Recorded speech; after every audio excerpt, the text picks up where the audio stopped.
Hello, I'm Dan Hall and I'm the Access and Outreach Officer for the School of Geography and the Environment here at the University of Oxford.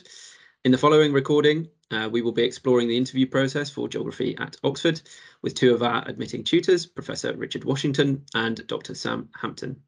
Richard and Sam, would you like to introduce yourselves?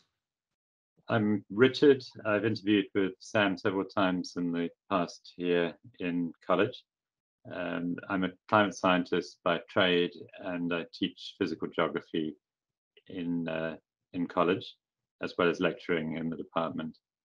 Did I say Sam and I have done interviews before? Well, we have several years on the go. So we are familiar double act in many ways, and we tend to follow the same sort of path. But I'll let Sam introduce himself first, and then we'll get back to those details. Hi, I'm Sam Hampton. I'm a researcher in the Environmental Change Institute. I specialise in energy and climate governance and policy primarily. I was actually an undergrad here at Oxford a long time ago. So it's I'm now sitting on the other side of the table, as it were. Good. Shall we say a little bit about how the interviews work next? When Sam and I have done interviews before, they've taken a very familiar format of a reading that the candidates get to go over typically half an hour before the interview starts.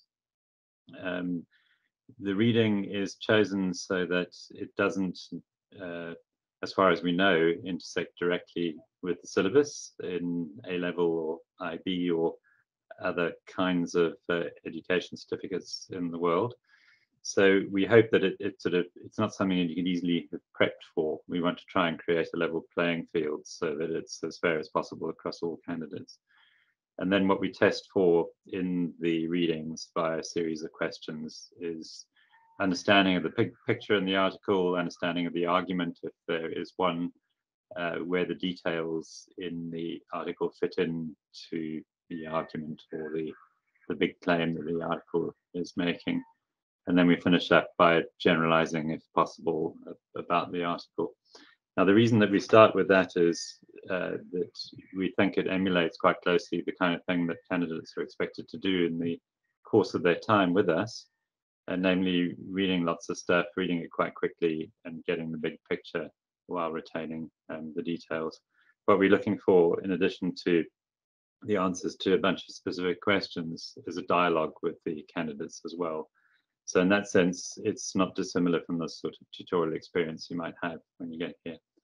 Once the reading is done, then we hand over to the other interviewer who takes on the questions. And in today's version, that'll be Sam, who presents something else not to do with the reading. Yeah, so the first part of the interview, Richard will take a lead on, and I'll be scribbling down some notes, listening carefully, and then he'll hand over to me, and I'm going to, I usually use a visual prompt of some kind, whether it's a map or a chart or an infographics or something like that. And the idea with that is to get candidates really thinking on their feet, which is something that we really encourage at Oxford. And so, yeah, I'll be asking the candidate to just kind of explain what they're seeing, start just by talking me through the prompt, and then we'll see where that conversation goes. And then often, if there's time towards the end of the interview, we'll have read everyone's personal statement. So if there's something that jumps out from that, or something that they've done at school or outside of school, that we might ask a question relating to that.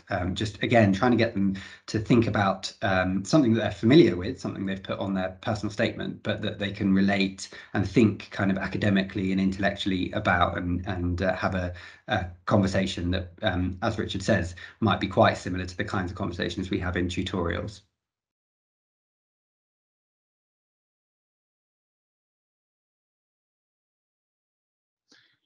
Hello, Hetty. Thanks very much for joining us for the interview.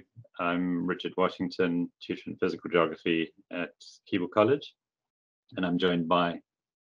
I'm Sam Hampton. I'm a researcher in the Environmental Change Institute, which is part of the Geography Department, and I'm also one of the tutors at Keble College. Good, Hetty. I think we'll start with the article that you've been reading. I'm sure it's on your mind, and you'll be keen to discuss it. Any particular questions about the interview, though, before we start? No.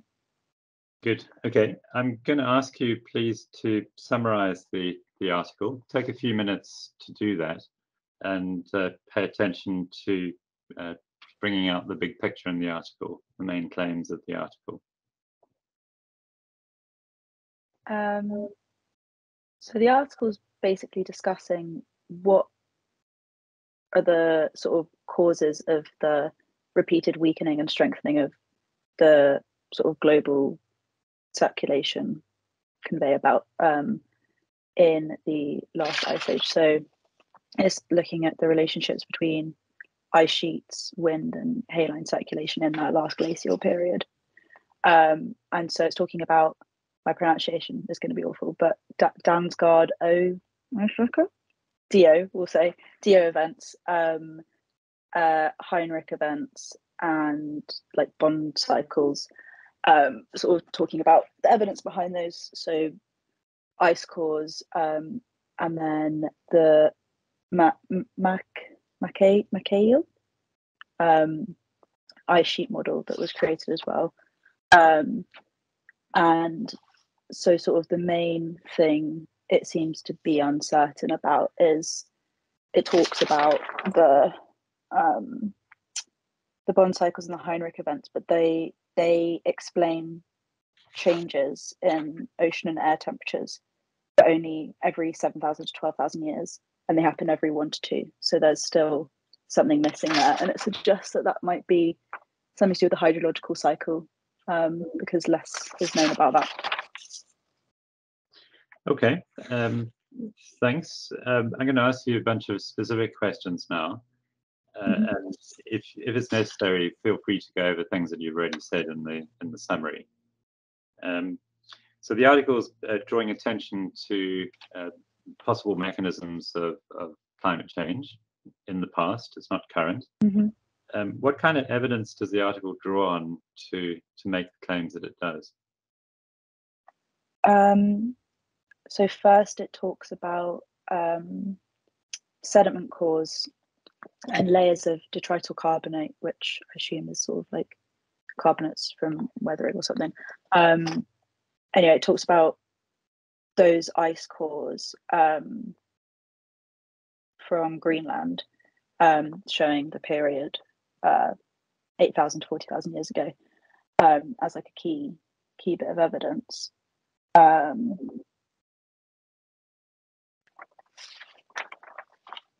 So those are useful elements of evidence that tell us as to the kind of things that we think have happened in the past.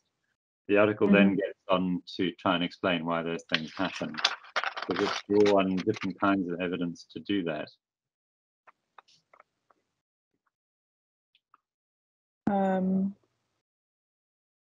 So I'm not sure if you'd call it evidence of the ice sheet model, that from what I understood, he kind of built a model which matched up with their hypotheses about the Heinrich purge events.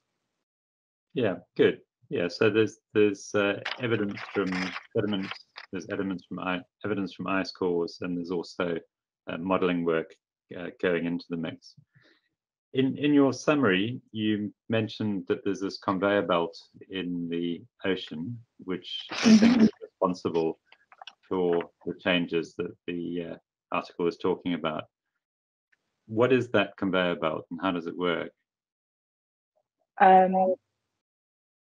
So there's generally the sinking of cold and salty water in the Atlantic, which kind of upwells in the Indian and Pacific Oceans. And that is kind of like, it transports nutrients along that, what's it called? The North Atlantic deep water. And that transports nutrients and also heat around the Earth. Okay. It's a large-scale feature, as you've described it, involving major ocean basins. Mhm. What sort of things could disturb that conveyor belt, and why should disturbing the conveyor belt be important to explaining the story? So it spoke about it, so it's density driven. So a change in that density, which I think it was saying when the water becomes diluted, then that's a change to density in terms of salt content, and temperature change, or in the like heat loss by the water. Yeah, exactly so. And what sort of things in the past might have changed the density of the water to make that conveyor belt behave differently? So the theory is that sort of massive discharge of icebergs into the Atlantic would cause a change to that. Good. Okay. We've spoken about evidence. Now you've used a new term, which is theory. What made you use that term, and why wouldn't you class that bit of the article as being evidence? Which bit of the article? The ice sheets? Yeah, so we're pretty clear about the ice cores themselves and what they tell us. We're pretty clear about what the sediment data is telling us. But then when it came to the explanation, you used the term theory of what might disturb that large-scale conveyor belt of ocean circulation. Well, so the evidence is it's in the ice cores, but saying what led to that is not as certain. I mean, it sort of used, when it was talking about the ice sheet model as well, it sort of was using the words like speculates about the sort of link between the two. So I'd say that's a theory because it's links that you're drawing based on the evidence, but it might be disproved in the future. I guess also this was written in 1993, and I don't know what's happened since. So did you happen to notice what journal it was published in? Nature. Yes, yeah. Have you heard of Nature before? Not really, no. Okay. One of the key take-home messages of the paper that's a little bit frightening is the fact that you can get these flick-flacks in climate, which are large amplitudes, so 5 to 10 degrees switches in climate. But of course, the article is just talking about the past, in fact, the end of the last ice age. Do you think that this carries any message for us in modern times, or do you think this is just curiosity science? I think it's really important, given that there, I guess not so much anymore, but especially at the time of writing, a lot of speculation about current changes to the climate, and a lot of people saying, oh, you know, it's natural, the earth does this, XYZ. So I think understanding the causal mechanisms behind what caused those fluctuations means that we can say, okay, is this just what's happening now? Is there evidence for these same causal mechanisms going on at the moment? If not, what's different? And obviously what's different is anthropological aspects. Which is increasing global temperatures and melting ice, and putting fresh water into parts of the ocean, which may disturb the mechanism that you read about. Yeah. Any final questions on the article before I hand over to Sam?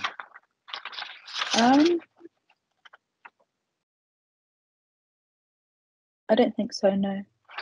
Okay, thanks, Eddie. Sam? Great, thank you. So I'm going to just straight away share my screen. So just bear with me, and maybe you could just let me know when you can see an image.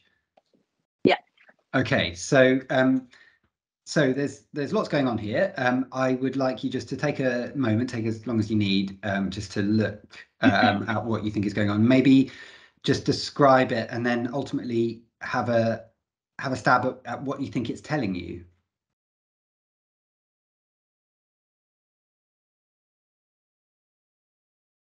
So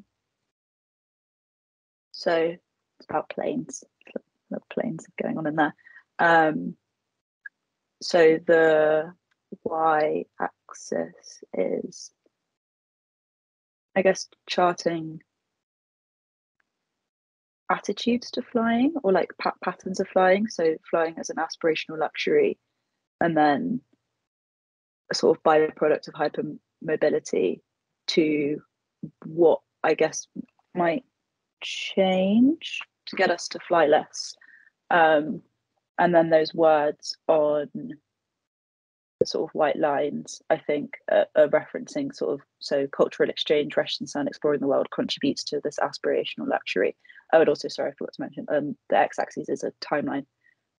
So that's all back in 1950. And so charting chronologically how things might have changed. So around the 1990s, 2000, climate change. So those ones in bold seem to be like the big ticket item things that are on like the cultural agenda. So you go from associating flying with vacations, the good life, time, mobility, and sort of luxury, and then around that 1990 to, well, where we are now, climate change comes into the picture a bit more. And then along with those ideas of cultural exchange, rest and sun, same as back in 1950, you've got ideas of carbon offsetting. And so I think then what that's showing is, so end of 2020, so those planes look like they're thinking about flying up. And so the suggestion is that, I guess, reframing things, so experiences like exploring new values, taking on a sense of moral responsibility might be ways in which we can decrease flying and make it, I guess, take it out of popular ideas of what it means to live like the good life. Okay, thank you. That's a very comprehensive summary. So what kind of graph is this? What do you think the evidence or the data behind it is?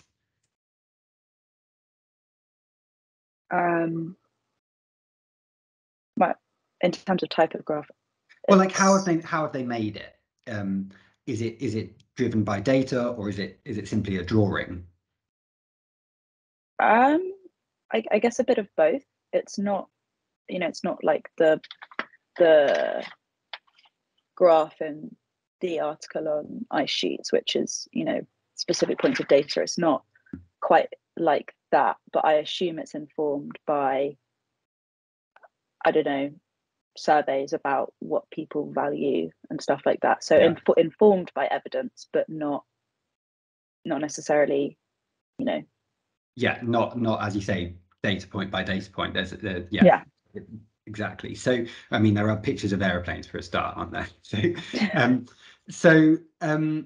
Okay, so let's just take what you said about use of surveys. So and also what you said about the fact that it goes back to 1950. Now it's quite difficult to survey people now in 1950. So do you think it was surveys, or how else might data going back that far have been gathered? Use of archives, I guess. I think that'd be a pretty key one, looking at as well, just like popular culture at the time and what that was promoting. Adverts, I guess. Yeah, so I think right.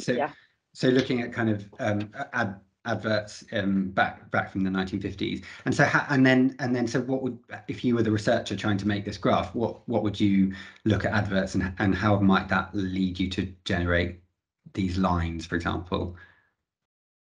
I mean, I guess if you're looking at adverts in the 1950s and they're promoting motor cars as like a means to affluence, and like it's available to everyone type thing, comparing that now to adverts for electric cars which emphasize, do right by you and the rest of the planet, like buy our new Mercedes. Like, I think that is quite a good way of understanding not only what advertisers think will appeal to people, but also how things might change, because I think that the media have a very big role in that. Absolutely. Okay. So, and as you said, EV adverts now are kind of to do with moral responsibility, and that's, you can see that's in the bottom right hand side of this chart, which is, as you say, about aviation. So just final question, what do you think each kind of distinct line might represent?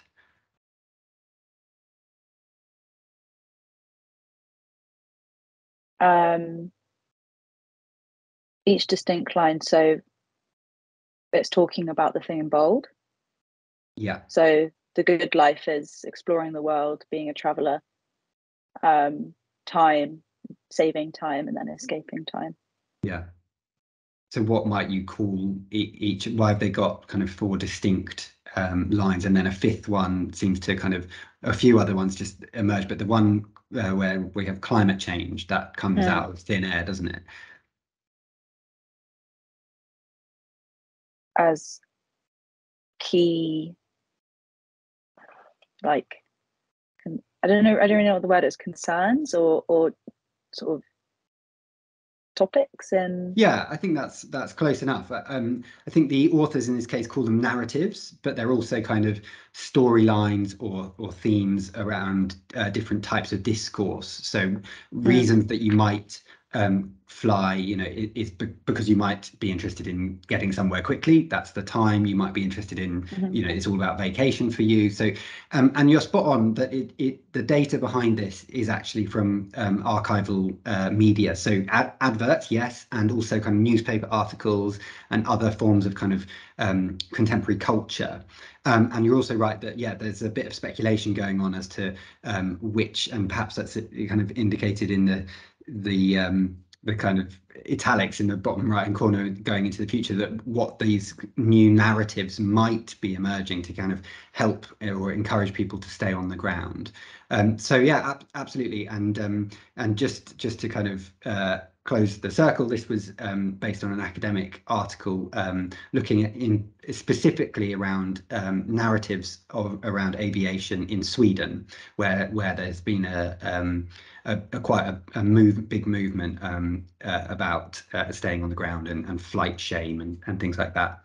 Okay, I'm going to conscious of time, I'm going to stop sharing my screen, and just I enjoyed reading your personal statement. One thing that stood out from your experience is that you spent quite a lot of time working with young children, and you took a gap year, and you've done some child mining and volunteering. So and obviously you've just come to the end of your own schooling. So I was just wondering, having spent some time recently back in primary school, if I could ask you to reflect on geography at school, and so thinking about, you know, you've now decided to apply for geography at university, just reflecting on how geography is taught. Obviously it's got that name at secondary school. It might not be called geography at primary school, but the themes are still there. Is there anything you think we should change about the way that geography is taught at different levels through primary and secondary education?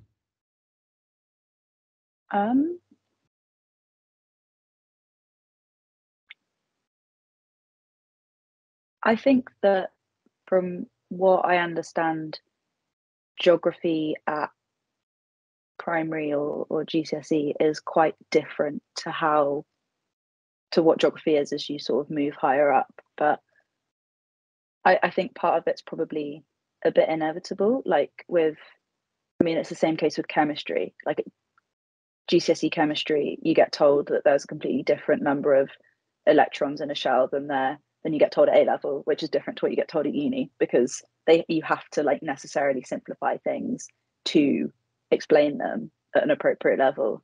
So that's interesting, because so people in chemistry often talk about like actually stuff that you learn at certain ages is just wrong. Is that and then they can completely reteach you at A level. Can you see any parallels there with geography, or is there more continuity?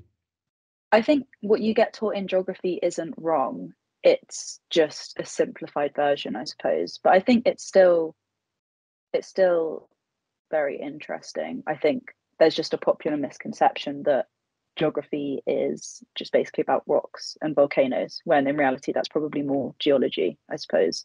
I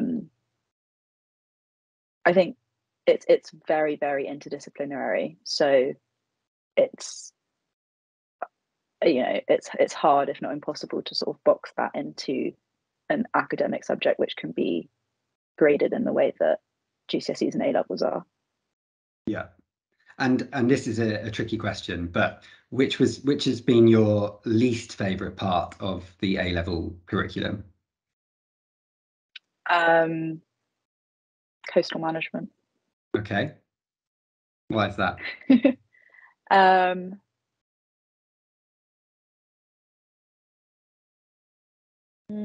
think there's not many places you can go with it, at least in the way that we're taught it. It's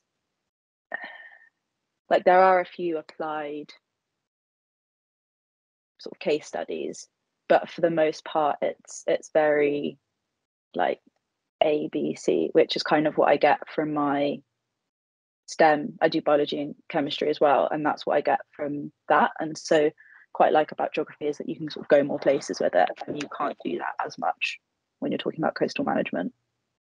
Okay, great. Thank you. So we're out of time, but just to have any a bit of time if you have any questions for us.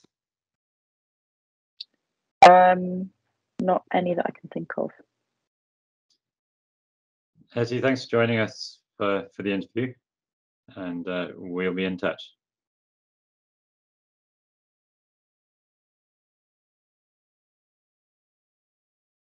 I think it would be great now if we could reflect on the interview. So Richard and Sam, what are your thoughts on where Hetty did well?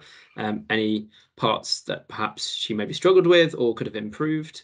So we'll hear from Richard first on the first section of the interview. Right, I'll talk about the discussion over the article. To put it in context, the article is quite densely written and it's not straightforward. So one has to take that in that context. I doubt whether it's the kind of reading that an A-level student would ordinarily do. So I think it's at the challenging end of the spectrum. I thought Hetty had a good grasp of the content. I thought she picked out the absolutely key items in it as well. One notable characteristic of her responses, and this probably applies to Sam's section as well, but we'll hear from Sam in due course, is that Hetty was often quite cautious and considered in the answers. And I think it's worth underlying the fact that that's absolutely fine. It's so much better than someone who commits hard to a particular line in the interview and then is unbudgeable from it. So I felt that Hetty was taking time to think through the content, to sift through the material in her own head to come to a formulation and to an answer. And we encourage that. That's what we want to see in tutorials as well. She also stuck to the content of the article, which is an important point here for us in the admissions process. Quite often we interview candidates who spent absolutely ages preparing and busting with all sorts of background information and so on, and shoot off down tangents, and we find ourselves having to sort of fetch the discussion back to put it on track.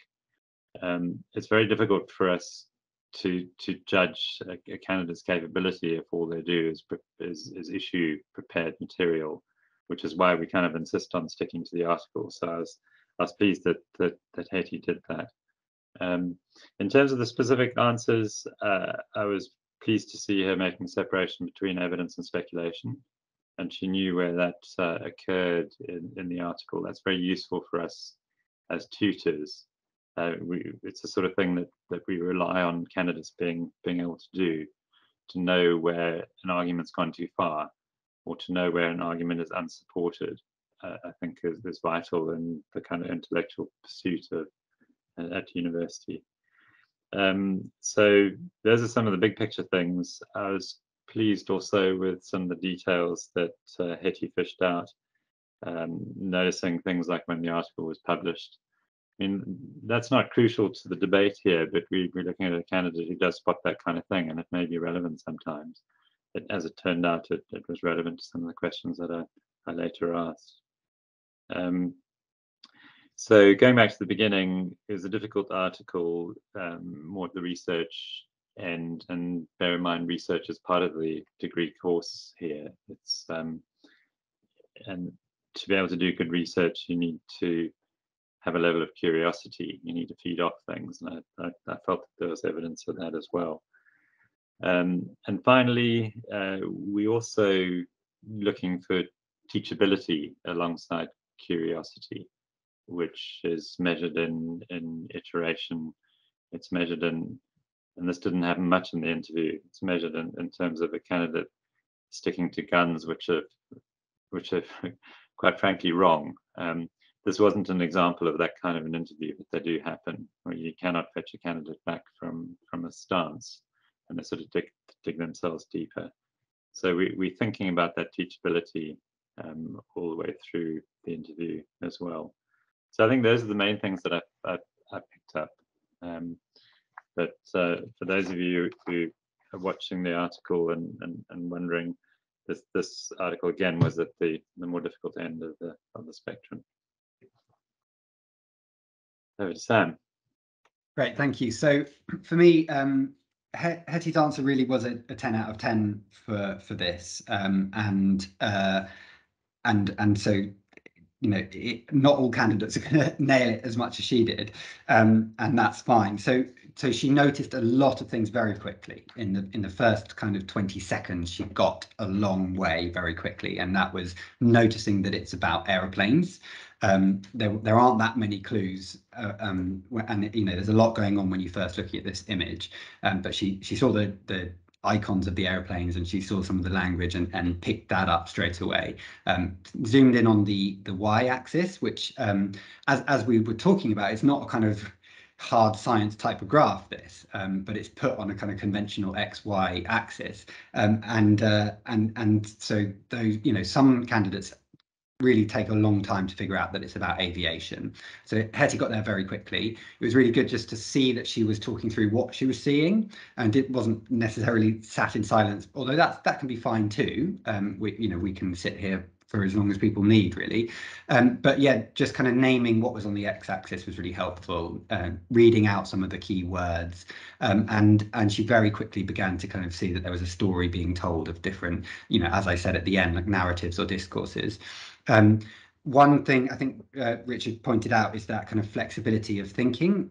So she, when I asked about what kind of evidence might be behind this, she said surveys, and that was fine. And then what I did, this is very typical of an interview. Someone might kind of come up with an idea, and then I just kind of reflect that back to them. I say, so, you know, if it were surveys, how would that work? And, you know, are there any flaws in that logic? And Hetty, being kind of flexible without kind of digging her heels in, saw that probably that wasn't the best answer, and was able to just kind of pivot quickly and say, oh, hang on, maybe there's some other types of evidence going on. And she just jumped straight to the right answer, which, you know, again, is not what we're looking for necessarily. It's about that thought process. So sometimes you might go, it's enough to say, well, you're right, surveys, you know, how would you survey someone in the 50s? And people sometimes talk that through, like, well, you could survey older people who might have been alive and get them to think, you know, do kind of time, like reflections of their life and how they've thought about aeroplanes over time. And these are all fine. But Hetty kind of jumped straight to a really great answer, which is, you know, looking at archive cultural materials, and that's exactly what this graph was based on. And so we got a long way very quickly, and I was able to kind of say, well, you know, could she pick out the differences between the different narratives there? So yeah, we, you know, she couldn't have done much better. And then sorry, and the final question, it's nice to be able to get the time, because a really a high quality candidate will cover ground quickly, like I say, and so therefore we were able at the end to have time to talk about her personal statement, and something that we like to ask is around kind of connecting geography to personal experiences. So maybe if someone's been traveling on a gap year, or if they play sport, or something like that, it's always interesting to get them thinking about the geographical elements of that, and in this case thinking about geography and how it changes, and how we teach it differently for the different ages. Yeah, fantastic. Thanks both. I think that the flexibility thing that you mentioned is interesting, and it's definitely always a good message for anyone who's invited to interview, that it's definitely okay to kind of pause and take your time and think about an answer, and change your mind when prompted and given new evidence as well. And that's a really key skill.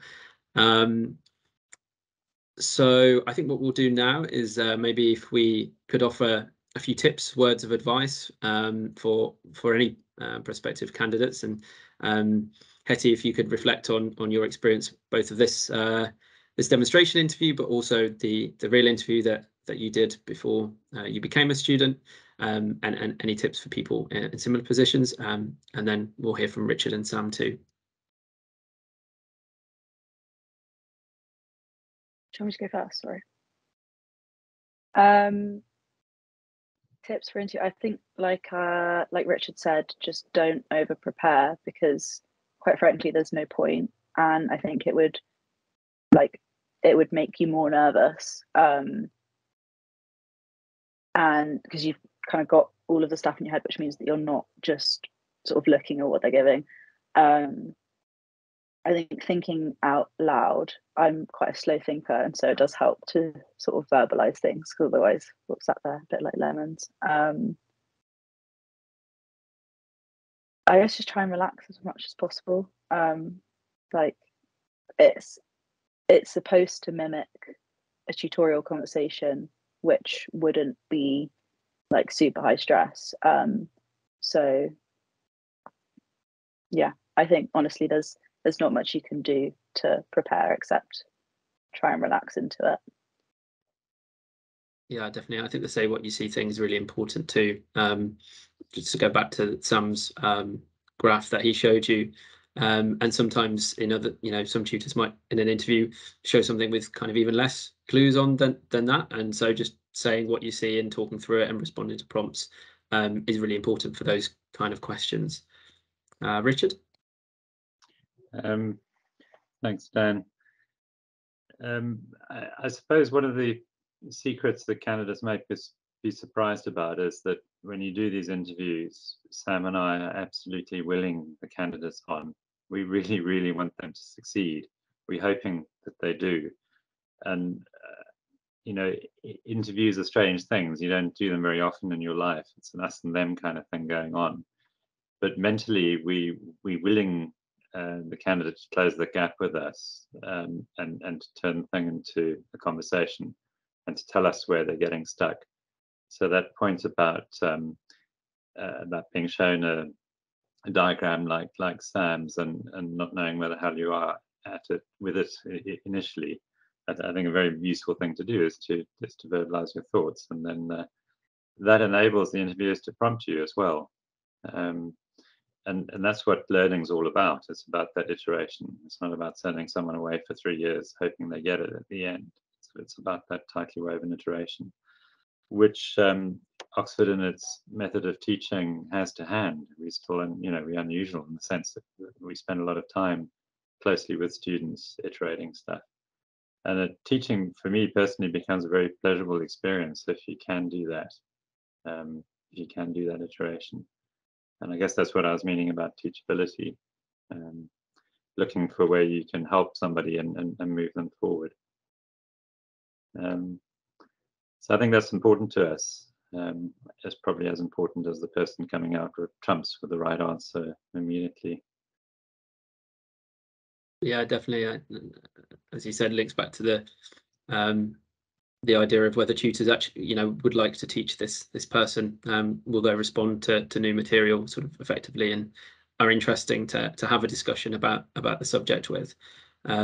It's not always about kind of getting the first answer right first time, because you might fluke a correct answer, but it's what the tutors are looking for is the way that you think and how you arrive at that answer, and kind of, or arrive in the right way to a not necessarily correct answer.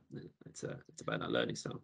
Yeah, and some of the things that we're trying to eke out are hard to test. They're hard to measure as well, like curiosity, and you kind of get a sense of that at the end rather than a measure of it. So some of the questions that we ask are definitely there to try and extract some sense of that curiosity. They're never really designed to try and catch people out, and I think that's the stereotypical thing about Oxford, is that we want to pin you in the corner and fox you. It's so counterproductive for us if that's what our modus operandi were. That's absolutely not what we're trying to do. It wouldn't help us at all. But we do want to try and explore that curiosity, and sometimes it comes out in funny ways. You can ask a question which doesn't really have a particular academic angle to it, but can extract a beautiful response in terms of what a person's curiosity might be. And occasionally that kind of thing does happen in the interview, but it's by no means in there to try and fox people. Yeah, definitely.